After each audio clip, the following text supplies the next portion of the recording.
gold, stock, cryptos, what should you invest in?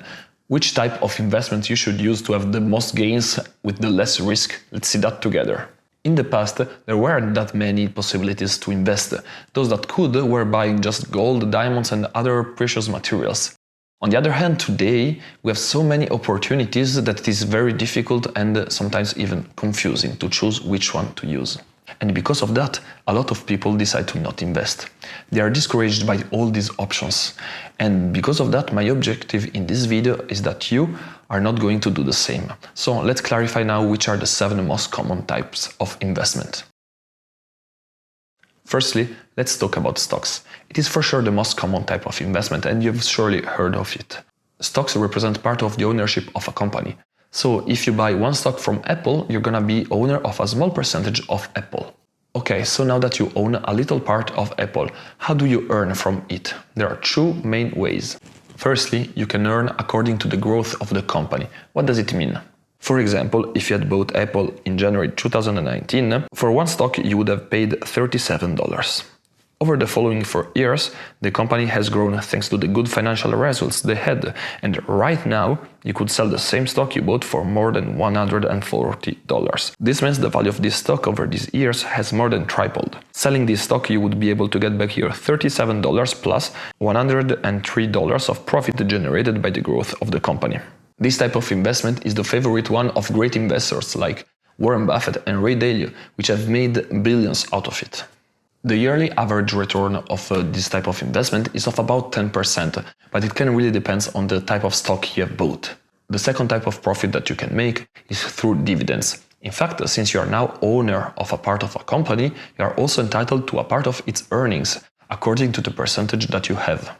Normally, companies use these earnings to invest in themselves and continue their growth or to build new projects. However, sometimes they have so much money that they don't know what to do and they go to the investors and say, hey, thanks for believing in me, I have some spare profits, here you are, your part. Yes, they give you money.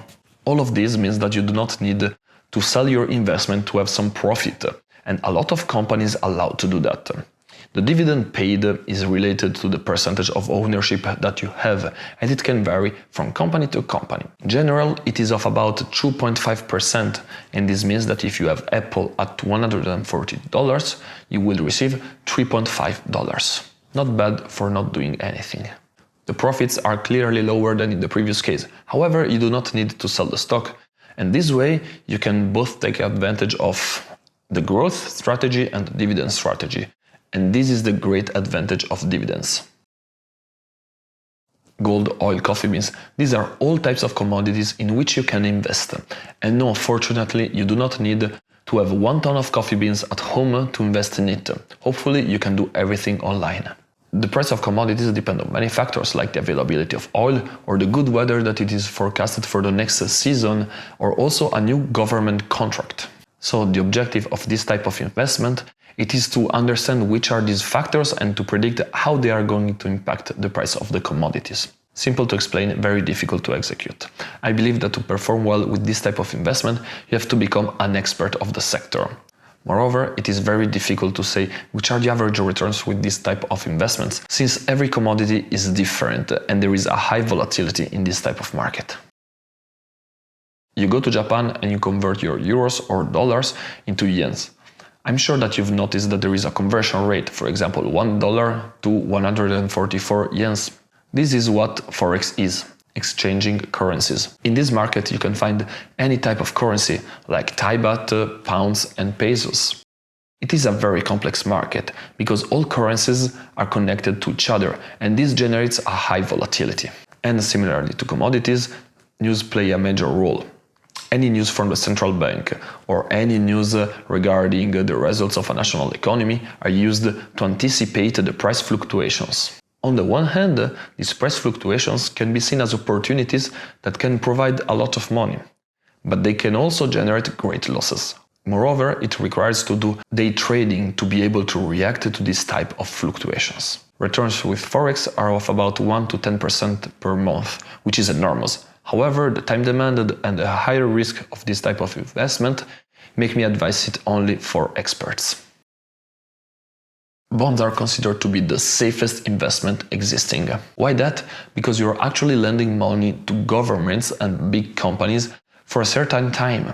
And during all this time, they're going to pay you interest, and at the end of it, they're going to give you back the money you lent. It is like if you were a bank and the government was a normal citizen that wants to open a mortgage. Governments and companies issue bonds to raise money for new projects like building a bridge or a new factory.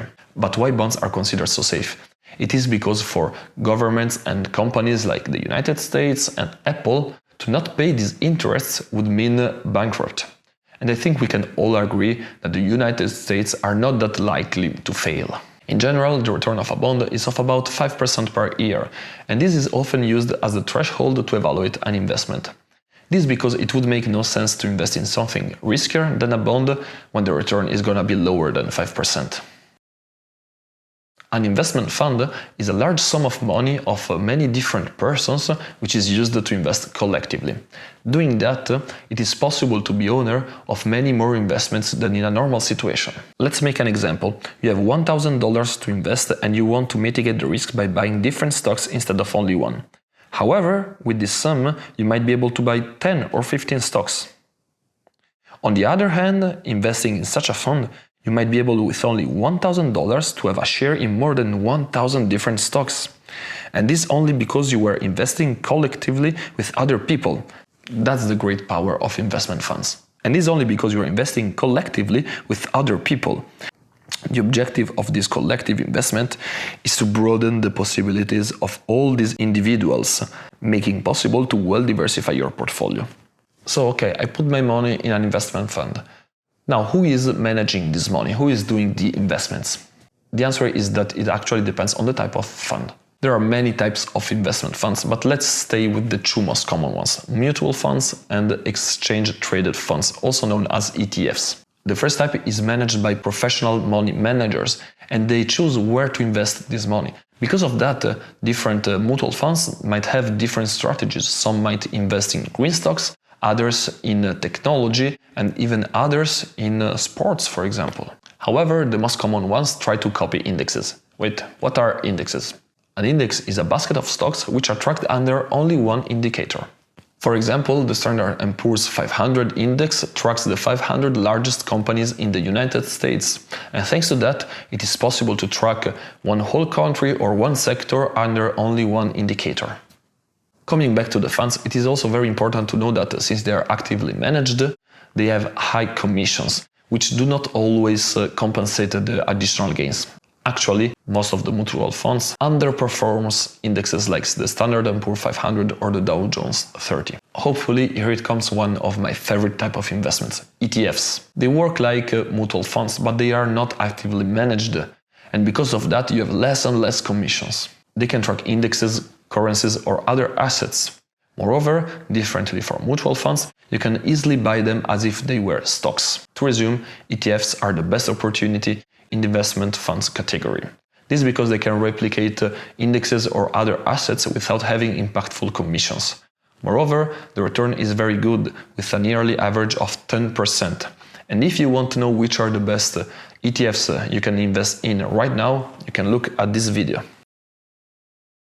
According to the Cambridge Dictionary, CFD is the abbreviation of Contract for Difference, and it represents a way of trading in shares without owning the shares. Basically, you are not buying the stock, but you're betting on its price fluctuations over the period of the operation. When you want to end it, you're gonna get paid the difference between the starting and the ending value. It actually looks like what you do with a stock.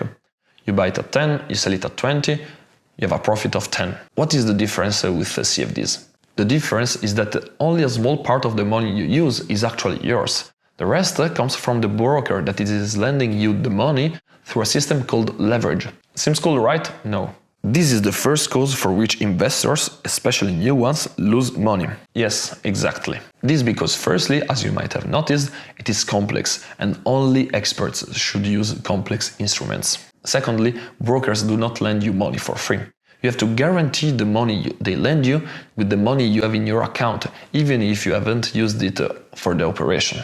This means that if your operation goes bad, you do not only use the money used for the investment, but you might also lose all the money in your account. That's crazy, and this is why I recommend to use CFDs only if you're an expert and you really know what you are doing. I know that it is tempting to use CFDs since you can earn a lot of money with it, but the risk of losing all your money is much greater. And because of that, if you have to learn one thing from this video, is to not use CFDs. Bitcoin, Dogecoin, Ethereum, who hasn't heard about them? However, I'm sure that not everybody knows what a crypto is. As the name says, it is a currency which is secured by cryptography. Simply put, it is digital cash, which is protected and works on the blockchain, a system that secures and decentralizes all the transactions made.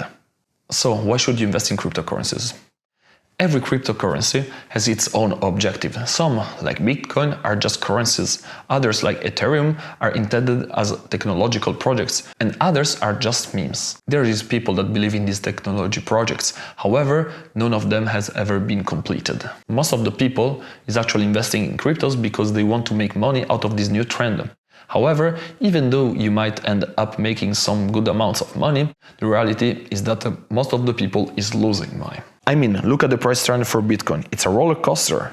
The problem with cryptos is that they do not provide any type of value which would justify the price movements. Actually, these price movements are made just by the speculation. And this makes cryptos more a bet than an investment. To be honest with you, I would not invest in cryptos except you want to make a long-term bet in these projects. Okay, we have now seen the most important types of investments. Surely there are many others. However, they are not as important as these ones. If I had to advise a beginner, I would go with ETFs. Why? Firstly, index ETFs are very well diversified, and because of that the risk of the investment is much lower. Secondly, they have very good and solid performances which last over the time. Thirdly, even for beginners they are easy to understand, to choose and to use. All these make ETFs a great investment for beginners, but also for experts. And you, what is your favorite type of investment? Write it down in the comments. I hope this video has been helpful for you, and if you enjoyed it, put a like and subscribe for new videos.